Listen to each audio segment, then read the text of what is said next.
1945 ఒక విమానం అగ్నికి ఆహుతైపోయింది. శరీరం గుర్తుపట్టలేనంతగా కాలిపోయిందని చెప్పారు. కాని ఆ శవం నేతాజీదేనా? భారత చరిత్రలోనే అతిపెద్ద రహస్యం.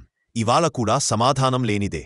రేడియోలో వినిపించింది, నేతాజీ సుభాష్ చంద్రబోస్ తైవాన్లో విమాన ప్రమాదంలో మరణించారు. అది అధికారిక ప్రకటన.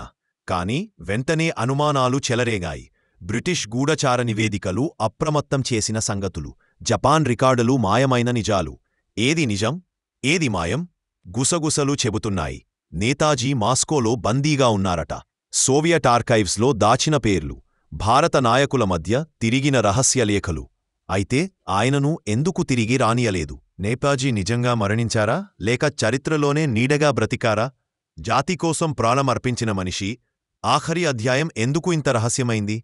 సత్యం ఎప్పుడో ఒకరోజు వెలుగులోకి వస్తుంది. కాని ప్రశ్న ఒకటే, నేతాజీ అసలు ఎక్కడ మాయమయ్యారు? రహస్యాన్ని ఇంకా ఎన్నో వాదనలు, ఎన్నో సిద్ధాంతాలు చుట్టుముట్టి ఉన్నాయి.